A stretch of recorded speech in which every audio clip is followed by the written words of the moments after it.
देखते हैं आपकी लाइफ में कौन आने वाला है। दिल से चुनिए कोई एक तस्वीर। नमस्कार दोस्तों, जय माता दी, जय श्री कृष्णा। कैसे हैं आप सब? आशा करते हैं आप सब खुश होंगे, सेहतमंद होंगे और अपनी लाइफ में आगे बढ़ रहे होंगे। हमारी ईश्वर से यही प्रार्थना रहती है कि आपको जीवन में सारी खुशियां मिलें, जो भी आप चाहते हैं। जो पॉजिटिव है वो आपको मिल जाए और जो नेगेटिव है वो आपसे दूर चला जाए। बहुत ही इंटरेस्टिंग सा टॉपिक है दोस्तों आज का कि आपके सामने स्क्रीन पर दो नंबर्स हैं, दो तस्वीरें दिखाई दे रही हैं। आपको जो ज़्यादा अट्रैक्टिव लग रही है उसे आप चुन लीजिए। सबसे पहले अपनी आंखें बंद करके अपने ईश्वर को याद करके उनसे प्रार्थना करें कि वो आपको सही पाइल चूज़ करने में मदद करें। और दोस्तों, एक रिक्वेस्ट है कि अगर आपको पहले वाले पाइल की रीडिंग मैच ना हो तो आप दूसरा भी सुन लिया कीजिए। हो सकता है वो पूरा मैच कर जाए, क्योंकि ये एक जनरल रीडिंग है। तो जिस किसी ने भी चुना है पाइल नंबर 1 को, 333 नंबर को, उनके लिए क्या मैसेज है, क्या कहते हैं टैरो कार्ड, देख लेते हैं। उनकी लाइफ में कौन आने वाला है, उसका नेचर कैसा होगा, कब मिलेगा, सब कुछ आपको इस वीडियो में पता चलेगा फ्रेंड्स। तो सबसे पहले बात कर लेते हैं साइन और एलिमेंट की। तो सबसे स्ट्रॉन्ग जो साइन है यहाँ पर वो है एरीज, लियो, सजिटेरियस। जी हाँ, बहुत स्ट्रॉन्ग साइन है। मेष, सिंह, धनु राशि। टॉरस, वर्गो, कैप्रिकॉन थोड़ा सा कम है और जेमिनी, लिब्रा, एक्वेरियस भी थोड़ा सा कम है। कर्क, वृश्चिक, मीन राशि स्ट्रॉन्ग है। अब बात कर लेते हैं डेट ऑफ बर्थ की। तो आपका डेट ऑफ बर्थ हो सकता है 3 तारीख, 14 तारीख, 16 तारीख, 6 तारीख, 8 तारीख, 29 तारीख, 23 तारीख और 21 तारीख। बर्थ मंथ की बात करें तो बर्थ मंथ हो सकता है आपका जनवरी, जून, अप्रैल, जुलाई। ये आपके बर्थ मंथ हो सकते हैं। इनिशियल की बात कर लें तो इनिशियल आपके नाम का हो सकता है D, R, T, V, K, L। अब आपको बता दें कि आपकी लाइफ में जो आने वाले हैं उनका नेचर कैसा होगा, कैसी सोच है उनकी, क्या सोचते हैं और वो कौन है। बहुत से लोगों की एनर्जी निकल कर आ रही है कि वो उनके एक्स पार्टनर हैं, जो एक समय में बहुत अच्छा रिलेशन था आपका उनके साथ, लेकिन उनकी कुछ आदतों की वजह से आप बहुत परेशान हो गए थे। उन्हें बहुत गुस्सा आता है, बहुत गुस्सैल हैं वो। और उनका नेचर कुछ इस तरह से है कि बहुत मूडी हैं वो। उनका मूड अच्छा है तो सब कुछ अच्छा अच्छा हो जाएगा। जब उनको काम है तो बहुत अच्छे से आपसे बात करेंगे, और जैसे ही काम उनका निकल जाता है वो बहुत रूड हो जाते हैं, बहुत रूडली बिहेव करते थे आपसे। कई बार ऐसा होता था कि बिना बात के आपको गुस्सा दिखाएंगे, आपके ऊपर गुस्सा कर देंगे और फिर सॉरी भी नहीं बोलेंगे, कभी सॉरी नहीं बोलेंगे। जैसे सॉरी बोलने में उनको इंसल्ट फील होती थी, उनका ईगो बीच में आ जाता है सॉरी बोलने के समय। आप हमेशा अपनी तरफ से एफ़र्ट्स डालते रहे इस रिश्ते को चलाने के लिए, लेकिन जब बहुत लंबे समय तक आपने यही सारी चीज़ें फेस की तो फिर आपने मूव ऑन कर लिया, आपने रिश्ता तोड़ दिया, या तो फिर उन्होंने ही रिश्ता तोड़ दिया था।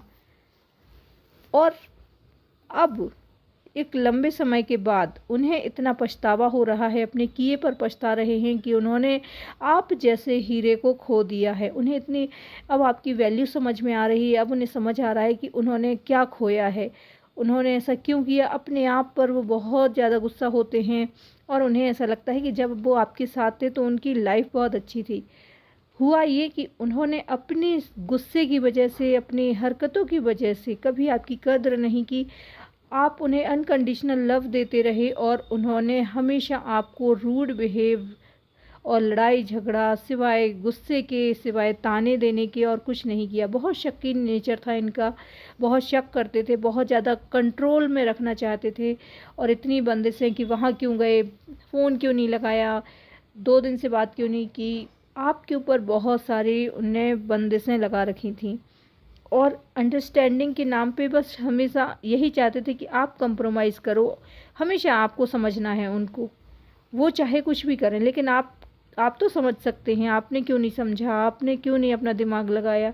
हमेशा आपसे ही एक्सपेक्ट करना कि आप अपनी समझदारी दिखाएं, और वो बचपना करते रहें, उनके लिए सब कुछ जायज़ था। ऐसा लग रहा था कि जैसे बहुत स्वार्थी प्रवृत्ति का इंसान सिर्फ़ और सिर्फ़ अपने स्वार्थ के लिए आपसे लड़ाई झगड़ा भी कर ले, आपसे अच्छे से दोस्ती कर ले, अच्छे से बात भी कर ले। पल पल में इनका नेचर बदलता था। कई बार तो आपको कन्फ्यूज़न होता था कि ये बंदा इतने अच्छे से भी बात करता है, करती है, और फिर अगले ही पल उन्हें गुस्सा आ जाएगा। गुस्सा आने के बाद तो वो क्या बोलेंगे, उनका खुद पर कंट्रोल कभी नहीं रहता था। ये सब देख देख के आप इतने तंग आ गए कि आप उस रिश्ते से अलग हो गए और आपने अपनी सेल्फ ग्रोथ पर फोकस किया। और आज की डेट में आज आप बहुत स्टेबल हैं अपनी लाइफ में। आप जब इनसे अलग हुए थे तब आप बहुत इमोशनली आप अंदर से टूट गए थे, आप बहुत दुखी थे, और कैसे भी करके फिर ऊपर वाले ने साथ दिया और ईश्वर ने आपका साथ दिया, आप जिसे भी मानते हैं। फिर आपने खुद को इम्प्रूव करना शुरू किया, आपने अपने कैरियर में आगे बढ़े, आप आज की कंडीशन में आपने अपनी स्पिरिचुअल ग्रोथ की और आप स्टेबल हो गए। आज खुशियाँ आपके पास हैं, आज सक्सेस आपके पास है, और वो इंसान जिसने आपको छोड़ दिया, जिसने आपसे दूरियां बना ली थी किसी तीसरे के लिए, उस तीसरे थर्ड पार्टी ने इनके साथ वही किया जो इन्होंने आपके साथ किया था। और तब इनकी आंखें खुल गईं, अब उन्हें हकीकत नज़र आ गई, और अब वो आपको बहुत मिस कर रहे हैं, आपकी लाइफ में आना चाहते हैं। आज उन्हें सच्चाई समझ में आ गई है कि वो कितने गलत थे, गलत सोच थी उनकी। आपके जैसा कोई दूसरा नहीं है। आपने जितना डिवोशन इस रिश्ते के लिए दिखाया था, आपने जितना कुछ एफ़र्ट्स अपने तरफ से डाले थे, उतना कोई और नहीं डालेगा, कभी नहीं। और ये तो बड़े बड़े ख्वाब सजा के बैठे थे किसी और के लिए, वो सारे ख्वाब इनके टूट गए, चकनाचूर हो गए, क्योंकि अब उस थर्ड पार्टी ने इनसे डिस्टेंस बना लिया, इन्हें छोड़ दिया। जब तक इनका पैसा यूज़ करना था किया, जब तक इनको यूज़ करना था किया, और फिर इन्हें छोड़कर चले गए। जो इन्होंने किया वो इनके साथ हुआ। कहते हैं ना, जैसा कर्म करो वैसा ही फल मिलता है। तो अब उसी कर्मों का फल इन्हें मिल रहा है। बहुत दिनों से ये अकेले हैं और आपको बहुत मिस कर रहे हैं और बहुत पछता रहे हैं अपने किए पर। अब उन्हें समझ में आ रहा है कि उन्होंने कितनी बड़ी गलती की है अपनी लाइफ में। उन्होंने आपके प्यार को खो दिया जो उनके लिए बेशकीमती था, पर उस समय तो इन्हें कद्र ही नहीं थी। तब तो जब इनके पास था सब कुछ, तब इन्होंने बहुत बेरुखी दिखाई, बहुत रूडली बिहेव किया, कभी भी आपको अपना नहीं समझा। जैसे मर्जी वैसे बात करना, जैसे मर्जी वैसे आपके साथ ट्रीट करना, और लंबे समय तक ये करते करते इनका दिल भर गया और फिर इन्होंने आपके साथ रिश्ता भी तोड़ लिया।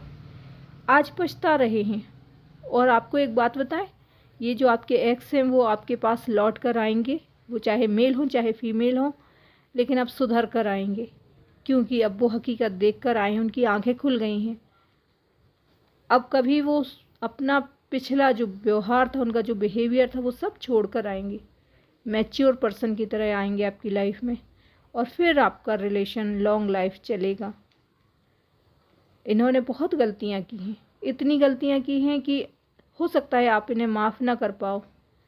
उस बात के लिए भी आपके पैरों में गिरेंगे, आपसे माफ़ी मांगेंगे, और आपसे फिर से वो खुशियाँ मांगेंगे जो अब आप उनके साथ थे। तो आपके साथ जो एंजॉय करते थे, जो खुशी उन्हें मिलती थी, वो फिर से वही सपने देखना शुरू कर दिए आपके लिए।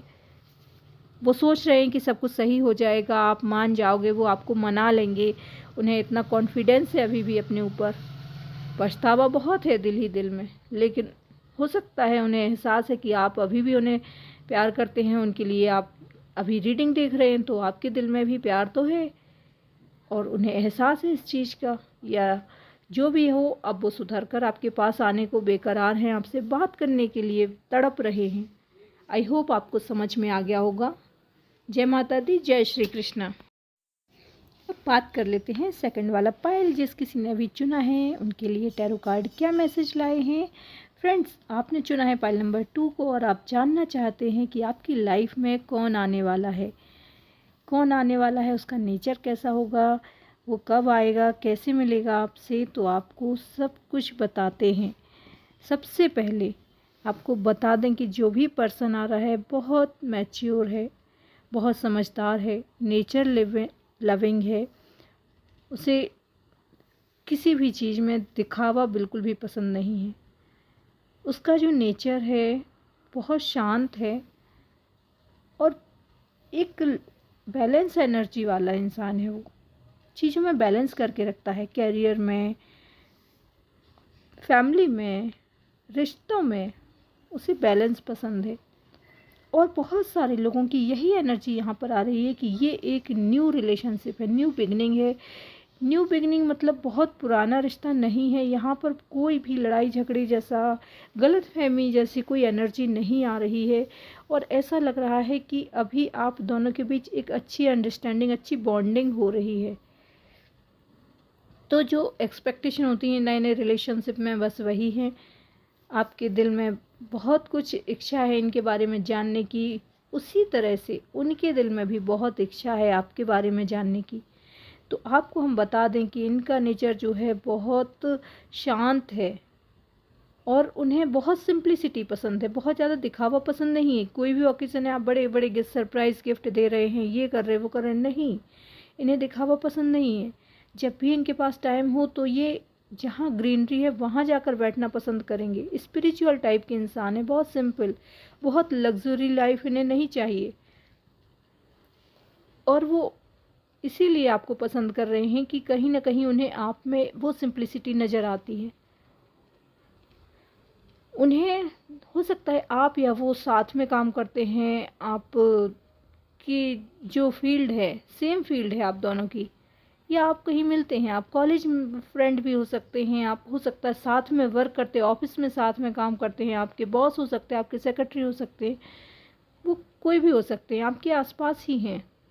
और वो आपकी लाइफ में आने वाले हैं बहुत सारा प्यार लेकर, क्योंकि उन्हें ऐसा लगता है कि एक बहुत अच्छा म्यूचुअल अंडरस्टैंडिंग हम दोनों के बीच होगी। वो बहुत सारी बातें कह नहीं पाते, अपनी फीलिंग ना एक्सप्रेस नहीं कर पाते हैं। जो उनके दिल में है वो उनकी ज़बान पे नहीं आता है। उन्हें हेजिटेशन बहुत होता है, बहुत शर्मीले नेचर के हैं और उन्हें ऐसा लगता है कि आप समझ लेंगे। कई बार आप उनके बिना कहे भी उनकी बात समझ लेंगे, ऐसा उन्हें हमेशा लगता है। और ये जो आपकी लाइफ में आने वाले हैं वो बहुत पॉजिटिव इंसान है, बहुत पॉजिटिव एनर्जी के साथ आएंगे। उन्हें ये नहीं है कि कोई कंट्रोल नहीं पसंद है किसी पर, बहुत ज़्यादा बंद से नहीं, फ्री रहते हैं। वो खुद भी फ्रीडम पसंद इंसान है और दूसरों को भी वो फ्रीडम ही देकर रखना चाहते हैं। किसी भी रिश्ते को बहुत ज़्यादा बांध के रखने वालों में से नहीं होंगे वो। और अगर वो आपकी लाइफ में आ चुके हैं और आप उनके लिए देख रहे हैं तो भी बता दें कि उनका जो नेचर है बहुत सिंपल नेचर है, बहुत पैसे के पीछे भागने वालों में से नहीं है, लेकिन वो एक स्पिरिचुअल इंसान है। उनके अंदर इंट्यूशन बहुत स्ट्रॉन्ग है, उन्हें एहसास हो जाता है चीज़ों का पहले से। उन्हें एहसास हो जाता है कि क्या होने वाला है, आपके मन में क्या चल रहा है, या तो फिर कहें कि कई बार पहले से आभास हो जाता है कि वो होने वाला है, वो काम बिगड़ने वाला है। और वो फिर उस हिसाब से डिसीज़न लेते हैं। तो एक बहुत बैलेंस एनर्जी के साथ मन को भी शांत रखते हैं अपने। आपके ये जो पर्सन आपकी लाइफ में आने वाले हैं वो कुछ इस तरह से कि अभी उनकी लाइफ में कोई टॉक्सिक रिलेशनशिप है, उनकी फैमिली भी हो सकती है, वो मैरिड हो सकते हैं, उनके हस्बैंड वाइफ भी हो सकते हैं। इसीलिए वो बहुत जल्द आपको, अभी जल्दबाजी में कोई प्रपोज़ल नहीं दे पा रहे हैं। वो जल्दबाजी में आपके साथ कोई रिलेशन शुरू नहीं कर पा रहे, क्योंकि वो ये मानते हैं कि वक्त देना चाहिए और सही समय आने पर ही चीज़ें सही होती हैं। जल्दबाजी में चीज़ें बिगड़ती हैं, तो उन्हें जल्दबाजी नहीं है बिल्कुल भी। वो कोई टॉक्सिक रिलेशनशिप में हैं, हो सकता है उनकी फैमिली है, उनके हस्बैंड या वाइफ हैं, या फिर उनका डाइवोर्स का केस चल रहा है, या वो उनसे अलग हो रहे हैं या नहीं हो रहे, साथ में हैं, तो वो खुश नहीं है अपनी मैरिड लाइफ से, और इसलिए वो खुशी आपके पास तलाशते हैं। उन्हें ऐसा लगता है कि आपकी कंपनी में उन्हें बहुत अच्छा लगता है। एक कहना चाहिए उनकी दोस्ती भी मिली तो भी बहुत अच्छा है, क्योंकि वो दिल के बहुत अच्छे हैं और कभी भी किसी को अपनी वजह से दुखी नहीं करना चाहते। उनके मन में हमेशा यही रहता है कि अगर मेरी तरफ से कोई गलती हुई है तो वो उसके लिए तुरंत सॉरी बोलेंगे, वहाँ ईगो बीच में नहीं आता। और वो कभी कोई ऐसा काम नहीं करना चाहते जिसकी वजह से किसी का दिल दुखे, और आपका तो बिल्कुल नहीं, कभी नहीं दुखाना चाहते। वो आपकी लाइफ को खुशियों से भर देना चाहते हैं, लेकिन थोड़ा वक्त चाहते हैं। अभी उन्हें थोड़ा वक्त लगेगा वो टॉक्सिक रिलेशन से बाहर आने में। और जिनके न्यू BF GF हैं या तो फिर लवर हैं, जिनकी कोई मैरिड लाइफ नहीं है, ऐसा कुछ है तो भी आपके जो पर्सन हैं आपकी लाइफ में आ चुके हैं, पर वो थोड़ा वक्त देना चाहते हैं इस रिलेशन को। उन्हें ऐसा लगता है कि अभी हमारे बीच में अंडरस्टैंडिंग और होनी चाहिए, अभी हमें एक दूसरे को समझना चाहिए। तो कमिटमेंट देने में अभी वो थोड़ा सा वक्त लेंगे, थोड़ा टाइम लेंगे, लेकिन आपको बता दें कि वो बहुत समझदार इंसान हैं। अगर आप दोनों के बीच बातचीत होती है, आप दोनों के बीच दोस्ती होती है और धीरे धीरे प्यार बढ़ता है, और फिर वो आपको कमिटमेंट ज़रूर देंगे, क्योंकि वो एक समझदार इंसान है। वो कभी आपको धोखा नहीं देंगे। उनके मन में वो बात ही नहीं है कि वो धोखा दें, किसी का दिल दुखाएं, वो ऐसा नहीं करेंगे। लेकिन वो चीज़ें समझना चाहते हैं। देखिए, अपने पास्ट लाइफ से एक्सपीरियंस लेके लोग जब धोखा खा चुके रहते हैं, तब कहते हैं दूध से जला हुआ छाछ को भी फूंक फूंक कर पीता है, बस वही है। उन्होंने जीवन में कई सारे लोगों को ऐसे अलग होते हुए देखा, लड़ते झगड़ते देखा है। अब वो अपने रिलेशन में ये कभी नहीं चाहते। इसीलिए एक मैच्योर इंसान की तरह वो थोड़ा रुक के आपके साथ वक्त गुजारने के बाद आपके लिए कोई डिसीजन लेंगे, कमिटमेंट देंगे। डेफिनेटली आप दोनों का रिश्ता एक ज़रूर आगे बढ़ेगा और किसी न किसी मंजिल पर ज़रूर पहुंचेगा। वो उसको नाम ज़रूर देंगे और बहुत खुशहाल ज़िंदगी होगी आप दोनों की, क्योंकि ईश्वर का आशीर्वाद आपके रिश्ते को मिल रहा है। बहुत समझदार हैं आप दोनों, के बीच अंडरस्टैंडिंग है, और दोनों की ही कंडीशन एक जैसी है कि आप दोनों बहुत समझदार हैं। आप दोनों एक दूसरे को समझते हैं, बिना कहे कई बातों को आप समझ लेते हैं। और वो ऐसा ही पार्टनर चाहते थे अपने लिए, जैसा उन्होंने सोचा सब कुछ वैसा ही उन्हें मिल गया आपके रूप में। वो आपको पहचानते हैं, आपको खोना नहीं चाहते। उन्हें आपकी बहुत कद्र है। उन्हें ऐसा लगता है कि आपको पाकर उन्होंने सब कुछ पा लिया है। ईश्वर को वो बहुत थैंक्स बोलते हैं, शुक्रिया अदा करते हैं इसके लिए कि ईश्वर ने उन्हें आपसे मिला दिया है। आई होप आपको समझ में आ गया होगा कि आपके जो पर्सन हैं आपकी लाइफ में जो आ रहे हैं, तो वो कितना प्यार लेकर आ रहे हैं, कितनी खुशियाँ आपकी लाइफ में आने वाली हैं, आपके दरवाजे पर दस्तक दे रही हैं। तो अगर आपके मन में हेजिटेशन है इस रिश्ते को अपनाने को लेकर, तो आपको बता दें आप बिल्कुल भी डरें ना, आगे बढ़ जाएं। बहुत अच्छा रहेगा आपका ये रिलेशन। दोस्तों, उम्मीद है आपको समझ में आ गया होगा। तो रीडिंग आपसे कितनी मैच हुई आप हमें ज़रूर बताएं। आप अपने कमेंट बॉक्स में ज़रूर कमेंट करके बताइए, अपने प्रॉब्लम बताएं, साथ ही अपने यूनिवर्स के लिए, एंजल के लिए ज़रूर थैंक्स है, ग्रेटिट्यूड शो करें। और चैनल पर नए हैं तो सब्सक्राइब कर लीजिए, लाइक करें, शेयर करके हमें भी मोटिवेट कर सकते हैं। मिलते हैं अपने अगले वीडियो में, तब तक के लिए जय माता दी, जय श्री कृष्णा। अपना ख्याल रखें और उनका ख्याल रखें जिन्हें आप प्यार करते हैं।